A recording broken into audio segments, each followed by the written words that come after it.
Welcome to Marian Ayurveda. ഈ ഒരു എപ്പിസോഡിൽ നാം ചിന്തിക്കുന്നത് അഡിനോയിഡ് ഗ്രന്ഥി മൂലം കുട്ടികൾക്ക് ഉണ്ടാകുന്ന കേൾവിക്കുറവ്, അതിന് ആയുർവേദത്തിൽ പരിഹാരമുണ്ടോ, എത്ര ദിവസം കൊണ്ട് നമുക്ക് മാറ്റാനായിട്ടൊക്കെ സാധിക്കും എന്നുള്ളതിനെ കുറിച്ചാണ്. ഞാൻ ഡോക്ടർ അനുമോദ് കാക്കശ്ശേരി, മരിയൻ ആയുർവേദ, തൃശ്ശൂർ.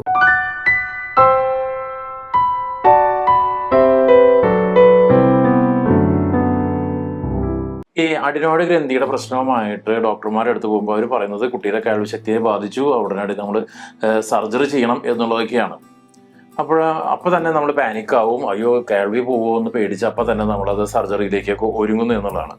ഞാൻ പറയാം, സർജറി പോലെയുള്ള കാര്യങ്ങളിലേക്കൊക്കെ പോകുന്നതിന് മുമ്പ് നമുക്ക് ആയുർവേദം പോലെ ഈ പ്രകൃതിദത്തമായ ചികിത്സാ രീതികൾ കൊണ്ട് ഇത് മാറ്റാനായിട്ട് സാധിക്കുകയാണെങ്കിൽ, അതും ഞാൻ പറയും നമ്മുടെയൊക്കെ ചികിത്സാ രീതിയിൽ ഈ കുട്ടികളുടെ കേൾവി കുറവ് മാറ്റാനായിട്ട് നമുക്ക് 2-3 ദിവസമാണ് ആകെ ആവശ്യമായിട്ടൊക്കെ വരുന്നത്.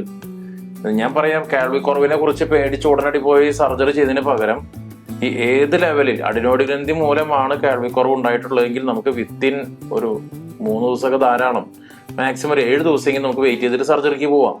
അതിൻ്റെ ഉള്ളിൽ തന്നെ നമുക്കത് വളരെ നിസ്സാരമായിട്ട് പരിഹരിക്കാനായിട്ട് സാധിക്കും. എന്താണ് ഇതിന്റെ കേൾവിക്കുറവ് എന്ന് ഒന്നുകൂടി ചിന്തിച്ചു നോക്കാം. എന്താണ് സംഭവിക്കുന്നത്?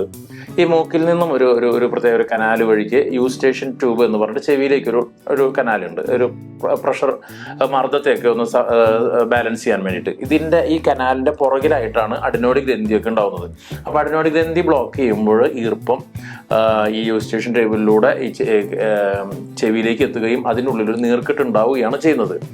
അപ്പോൾ അവിടെ സംഭവിക്കുന്നത് ഈ കേൾവി കുറവ് എന്ന് പറയുന്നത് ഒരു നീർക്കെട്ട് മൂലം. ഇപ്പം നമ്മൾ ചെവി പഴുത്ത ഒരു കുട്ടിക്ക് ചെവിന്ന് ചെവി പഴുപ്പൊലിക്കുമ്പോഴൊക്കെ ഒരു നീർക്കെട്ട് ഉണ്ടാവും, അപ്പോൾ കേൾവി കുറവുണ്ടാവും. ഇതൊന്നും അത്ര പ്രശ്നമല്ല. നമുക്ക് ന്യൂറോളജിക്കൽ ഈ കേൾവി കുറവ് തന്നെ 2 തരത്തിലാണല്ലോ. ഒന്ന് ന്യൂറോളജിക്കൽ ഒരു ഹിയറിംഗ് ലോസും, ഒന്ന് കണ്ടക്റ്റീവ് ഹിയറിംഗ് ലോസും എന്ന് പറയും. ഈ കണ്ടക്റ്റീവ് ഹിയറിംഗ് ലോസ് എന്ന് പറയുന്നത് വളരെ നിസ്സാരമായിട്ട് നമുക്ക് ചികിത്സിക്കാവുന്നതാണ്. ഇപ്പൊ ഞാൻ ഒരുപാട് കുട്ടികളൊക്കെ ചികിത്സിച്ചൊരു അനുഭവത്തിൽ അവരൊക്കെ എല്ലാവരും അനുഭവത്തിൽ എനിക്ക് ഉറപ്പാണ് അത് നമുക്ക് ഒരുപാട് സമയമൊന്നും വേണ്ട. ഇപ്പം ആയുർവേദത്തിൽ നമ്മൾ പലപ്പോഴും ചെയ്യുന്നത് ഈ ചെവിയുടെ ഉള്ളിൽ നീർക്കെട്ടുണ്ട് അല്ലെ, ഈ നീർക്കെട്ട് പരിഹരിക്കാനായിട്ട് ഒരു എക്സ്റ്റേണൽ ഒരു മരുന്ന് നമ്മൾ പുരട്ടാനായിട്ട് കൊടുക്കും. അതുപോലെ തന്നെ ഒരു പ്രത്യേക ഒരു മരുന്നിന്റെ പുക നമ്മൾ ചെവിയിലേക്ക് നമ്മൾ കനലിലൊക്കെ ഈ പൊടി ഇട്ട് കഴിഞ്ഞാൽ പൊടിയിൽ നിന്നും വരുന്ന പുക നമ്മൾ ചെവിയിലേക്ക് ഒരു 1 മിനിറ്റ് ഒക്കെ ഒന്ന് കാണിച്ചു കഴിയും. ഉള്ളിലേക്ക് ചെവിയുടെ ഉള്ളിൽ നീർക്കെട്ട് കുറയാനുള്ള മരുന്ന് കഴിക്കുകയും ചെയ്യുന്നതിലൂടെ തന്നെ മാക്സിമം സമയം എന്ന് പറയുന്നത് 7 ദിവസം, അത്രയൊന്നും വേണ്ട, 3 ദിവസം മതി ശരിക്കും പറഞ്ഞു കഴിഞ്ഞാൽ. അത്രയും സമയത്തിന്റെ ഉള്ളിൽ തന്നെ നമുക്ക് അഡിനോയിഡ് മൂലമുള്ള കേൾവിക്കുറവ് നമുക്ക് പരിഹരിക്കാനായിട്ട് സാധിക്കുന്നതാണ്.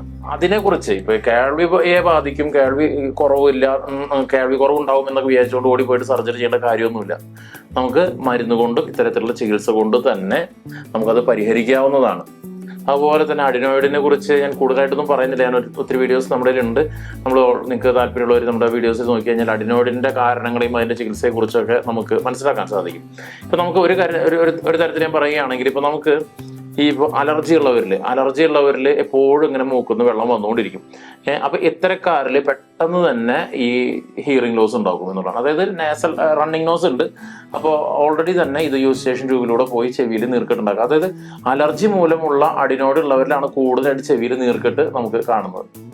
അതുപോലെ തന്നെ നമുക്ക് വലിയ കഫക്കെട്ട് വരുന്നു, അതായത് വലിയൊരു ദഹന പ്രശ്നങ്ങളുള്ളവർക്കൊക്കെ മൂക്കൊലിപ്പ് ഉണ്ടാവും അറിയാം.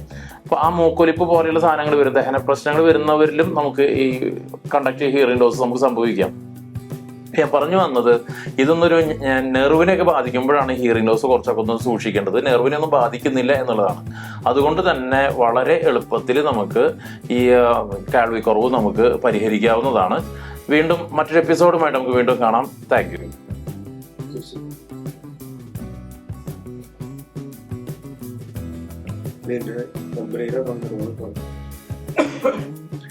അഡിനോയിഡ് മൂലമുള്ള കേൾവിക്കുറവ് 3 ദിവസം കൊണ്ട് പരിഹരിക്കാം.